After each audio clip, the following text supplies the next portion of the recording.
Assalamualaikum warahmatullahi wabarakatuh. Kembali lagi dengan saya Dina Andriana pada mata kuliah Marketing and Branding pertemuan 9. Pertemuan 9 ini berisi tentang materi 4P, yaitu P yang ketiga, di mana itu adalah place atau tempat atau saluran distribusi.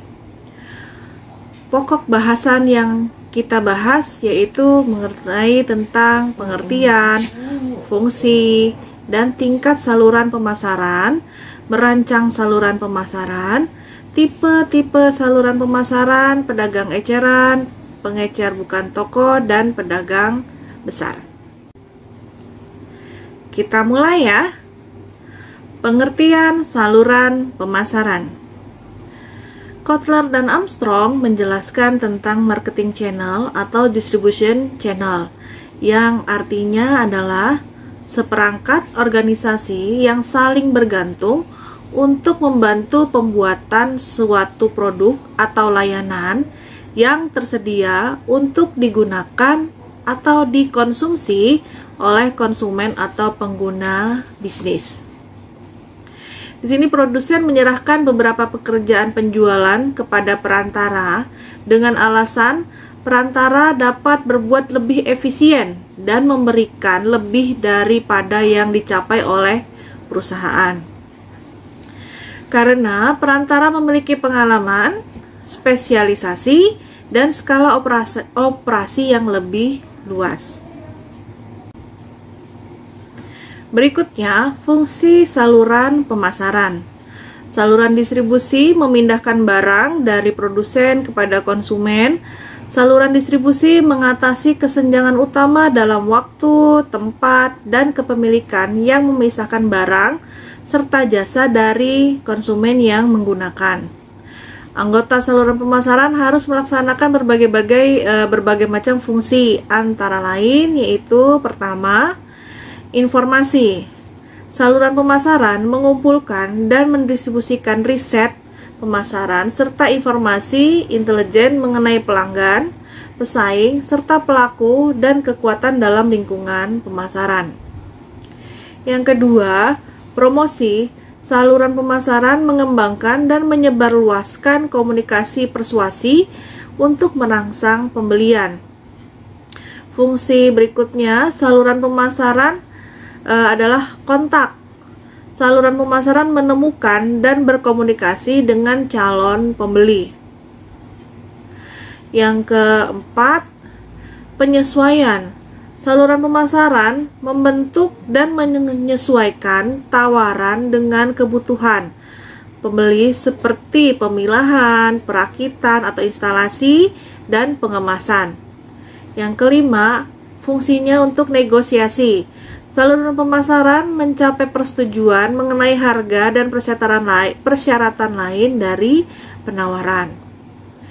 Kemudian ada distribusi fisik. Saluran pemasaran mengatur kesinambungan, penyimpanan, dan pergerakan produk secara fisik.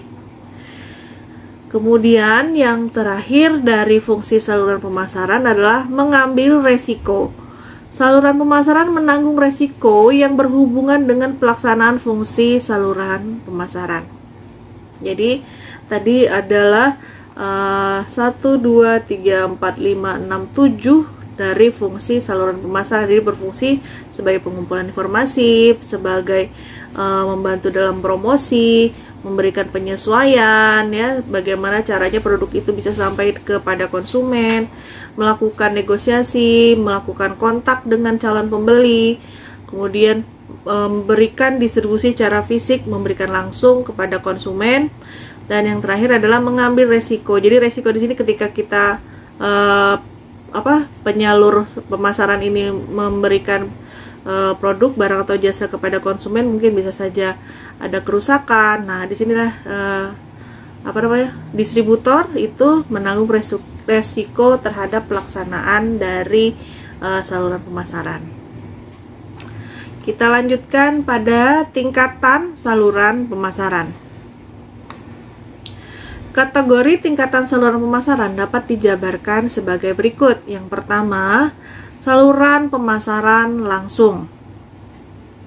Saluran pemasaran langsung merupakan saluran pemasaran yang tidak mempunyai tingkat perantara. Saluran ini terdiri dari perusahaan yang menjual langsung produk kepada konsumennya. Jadi dia tidak punya distributor lain, ya. Seperti contohnya di sini adanya MW, kemudian contohnya di sini dia ada Tupperware. Nah, si resellernya itu adalah pemasar langsung. Jadi tidak berupa badan usaha atau organisasi yang menjual produk kepada konsumen. Tingkatan saluran pemasaran yang kedua, saluran pemasaran tidak langsung. Nah, saluran pemasaran tidak langsung merupakan saluran pemasaran yang terdiri dari satu tingkat perantara atau lebih. Berikut ya, saluran pemasaran dua tingkat seperti pedagang eceran. Saluran pemasaran 3 tingkat terdiri atas tingkat perantara ada pedagang besar, kemudian ada pedagang eceran. Saluran pemasaran 4 tingkat terdiri dari 3 tingkat perantara, yaitu pedagang besar, agen, dan pedagang eceran. Itu tadi tingkatan saluran pemasaran. Kita lanjutkan merancang saluran pemasaran. Dalam merancang saluran distribusi atau pemasaran, produsen berusaha untuk meyakinkan suatu atau beberapa perantara agar mau menjual lini barang yang dihasilkan oleh perusahaannya. Kemudian, perusahaan juga berusaha menyeimbangkan antara apa yang ideal dan apa yang praktis ketika melakukan pendistribusian produk. Dalam merancang sistem saluran pemasaran memerlukan beberapa kegiatan, yaitu yang pertama, melakukan analisa kebutuhan konsumen dan pelayanan. Nah, menganalisa kebutuhan konsumen ini kita mencari nilai apa yang dicari oleh konsumen, kebutuhan apa yang dibutuhkan oleh konsumen, segmentasi pasar mana yang akan kita tuju. Nah, di sini perusahaan harus menyeimbangkan tadi kebutuhan akan pelayanan konsumen, bukan saja terhadap kelayakan dan biaya dalam menyediakan kebutuhan tersebut, tetapi juga terhadap harga yang dikehendaki oleh konsumen. Nah, jadi perusahaan wajib mengetahui berapa tingkat ya daya belinya si konsumen itu. Jadi jangan sampai produknya terlalu mahal sehingga tidak ada yang membeli, akan memunculkan adanya kerugian gitu ya. Kegiatan yang kedua yang harus dilakukan perusahaan itu adalah menetapkan sasaran dan hambatan saluran itu dicari. Apa yang menghambat ya? Sasaran saluran dinyatakan dalam tingkat pelayanan yang diinginkan konsumen atau target. Sasaran saluran dipengaruhi oleh sifat dari produk, kebijaksanaan perusahaan, perantara pemasaran, pesaing, dan lingkungan. Nah, yang pertama harus diperhatikan adalah A. Karakteristik produk sangat mempengaruhi dari rancangan saluran. Misalnya produk yang mudah busuk atau jangka penggunaannya itu singkat, berarti dia menggunakan pemasaran langsung untuk menghindari penundaan dalam penjualan. Ya, misalnya kayak ada yang menjual kue, roti, bolu. Nah, itu kan produk-produk yang cepat busuk ya, cepat masa berlakunya habis. Nah, berarti ini mereka perusahaan harus melakukan pemasaran secara langsung, misalnya melalui reseller kayak gitu ya, atau penggunaan saluran pemasaran yang cepat antarnya, misalnya seperti kalau distributornya, bukan distributor, ekspedisinya misalnya menggunakan paksel gitu ya untuk pengiriman bahan-bahan makanan atau minuman yang cepat kadaluarsa. Kemudian perusahaan juga harus melihat sasaran berdasarkan ukuran, situasi keuangan perusahaan, juga menentukan fungsi mana yang bisa ditangani sendiri atau dilimpahkan kepada perantara. Jadi kita juga harus melihat berapa nih ukuran pasar yang kita inginkan atau perusahaan inginkan. Jadi jangan sampai ukuran atau target sasarannya itu terlalu besar, tidak bisa memenuhi kebutuhan pasar. Nah, seperti itu. Lalu karakteristik perantara harus sesuai dengan yang dibutuhkan oleh perusahaan. Perusahaan harus menemukan perantara yang bersedia dan mampu melaksanakan tugas yang dibutuhkan dalam saluran pemasaran. Nah, biasanya akan ada pencarian distributor ya. Kemudian apa yang harus diperhatikan lagi adalah pesaing. Nah, perusahaan harus mempertimbangkan saluran pesaingnya. Apakah perusahaan itu ingin bersama-sama dengan pesaing, maksudnya setara, berjejer, saling menggunakan perantara atau distributor yang sama, atau malah menghindari membuat seperti kekhususan gitu ya. Dia membuat jalur khusus, saluran pemasaran yang khusus yang hanya dimiliki oleh perusahaan. Jadi contohnya misalnya makanan cepat saji, nggak ada makanan cepat saji ini dia berbeda-beda namanya, pasti sama semua. Misalnya kayak McDonald ya McDonald semua, walaupun di belakangnya dia melakukan franchise, tapi tetap franchise-nya menggunakan nama si McDonald. Seperti juga misalnya Indomaret, Alfamaret. Nah, ini mau saling berjejer, saling bersaing dengan dengan straight ya, head to head. Nah, di sini contohnya tadi adalah Indomaret dan Alfamaret. Kemudian yang terakhir, yang dalam penetapan sasaran dan hambatan sasaran, melihat dari faktor lingkungan. Bagaimana kondisi ekonomi, bagaimana hukum yang berlaku, hukum yang pengaruhi dalam penentuan keputusan pemasaran. Misal pada saat krisis, menggunakan saluran pemasaran yang pendek sehingga menghilangkan fasilitas lain yang nggak dibutuhkan atau menimbulkan biaya. Lalu tahapan ketiga dalam merancang saluran pemasaran adalah mengidentifikasi alternatif saluran utama. Nah, setelah melakukan penetapan pasar sasaran, menetapkan posisi yang diinginkan, maka perusahaan harus bisa mengidentifikasi alternatif salurannya. Ya, yang pertama kita melihat dari jenis perantara. Di sini perusahaan menetapkan jenis perantara yang tersedia yang akan digunakan, seperti misalnya saluran penjualan perusahaan sendiri, penggunaan agen atau produsen, dan distributor dalam industri.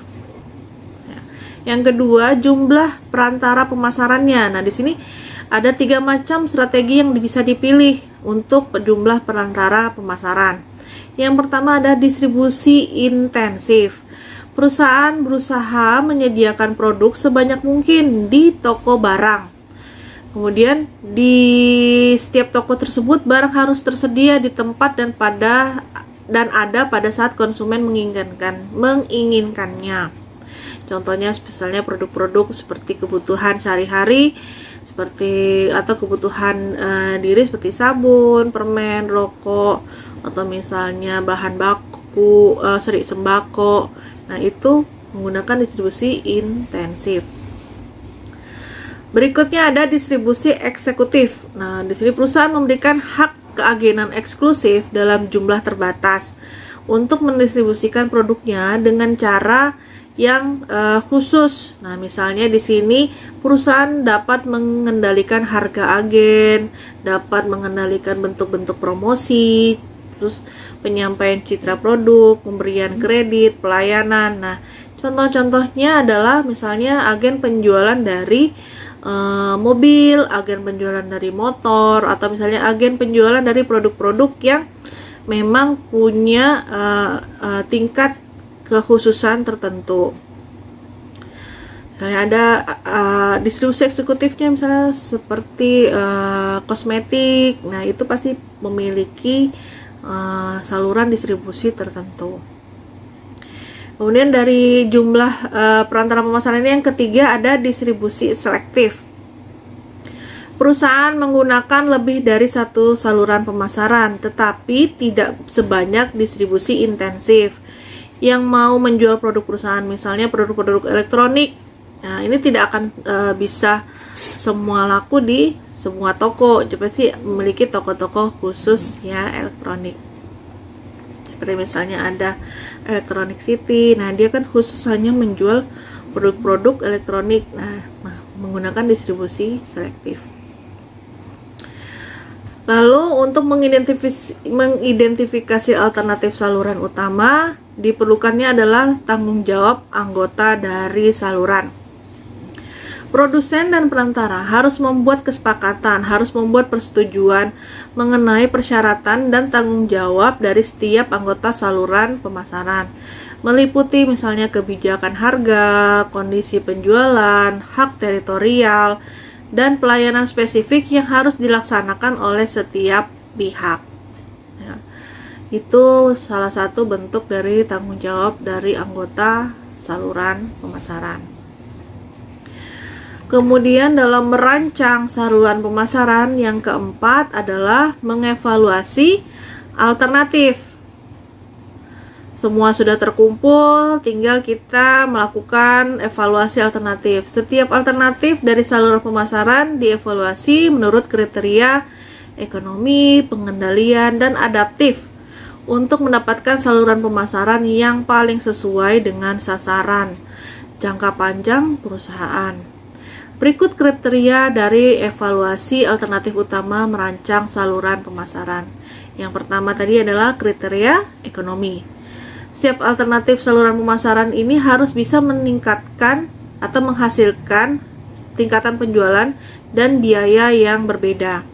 Perusahaan harus dapat menghitung berapa penjualan yang akan dihasilkan. Jadi punya target pasar kepada tenaga penjualnya dibandingkan dengan penjualan agen, dan memperkirakan biaya penjualan dengan volume berbeda setiap saluran. Nah, di sini saling berhitung ketika dia menggunakan agen ini, ketika dia menggunakan jenis pemerantara ini, bisa mendapatkan tingkat penjualan berapa, kemudian biaya yang dikeluarkan berapa.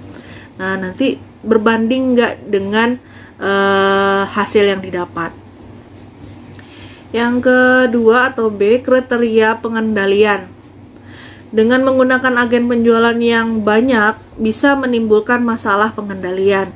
Agen mungkin berkonsentrasi pada pelanggan yang membeli dalam jumlah banyak, dan agen seringkali tidak menguasai rincian teknis dari produk perusahaan. Ya, karena penggunaan agen atau distribusi tadi bisa saja dia tidak memahami tentang produk, spesifikasi, benefit penggunaan, dia hanya melakukan penyaluran. Gitu ya, makanya kebanyakan perusahaan-perusahaan yang ingin diingat atau misalnya ingin produknya itu penjualannya baik, dia melakukan atau membuat saluran pemasaran khusus. Kemudian evaluasi alternatif berupa kriteria adaptif.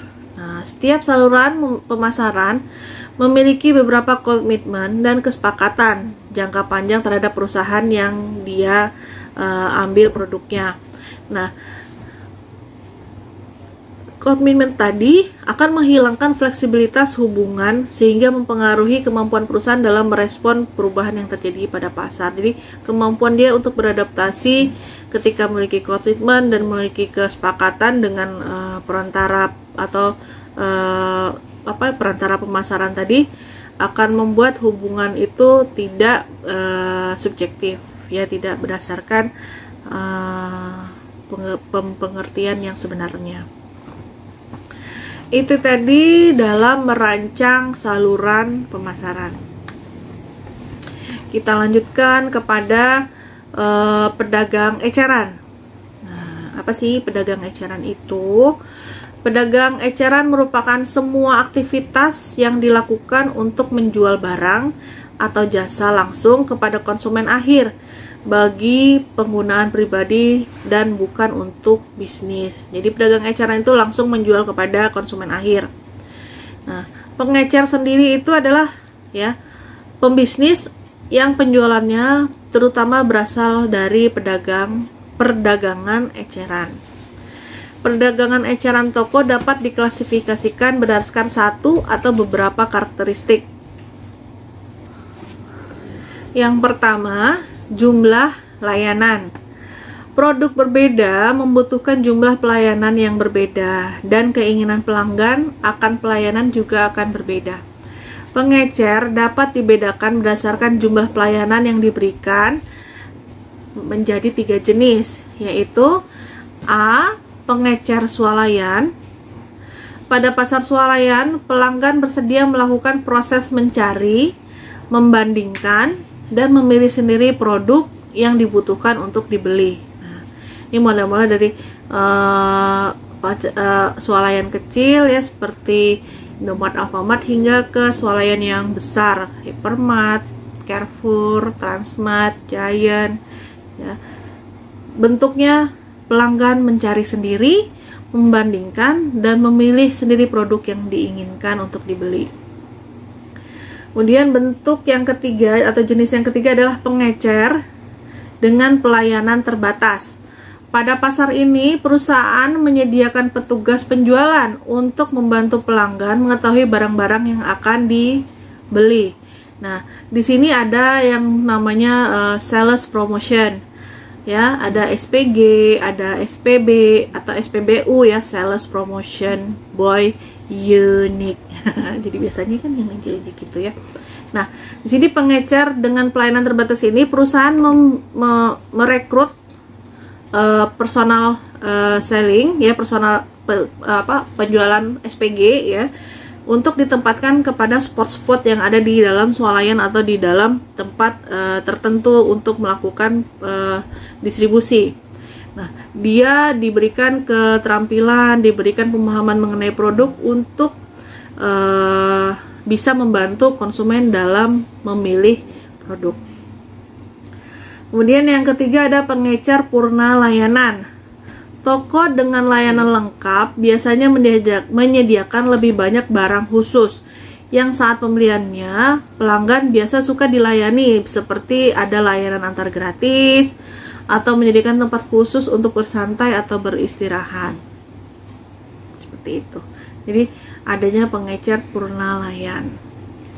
Atau misalnya ada bentuk purna layanannya itu jika harga lebih mahal, atau misalnya ada garansi barang rusak berapa hari harus kembali, seperti itu.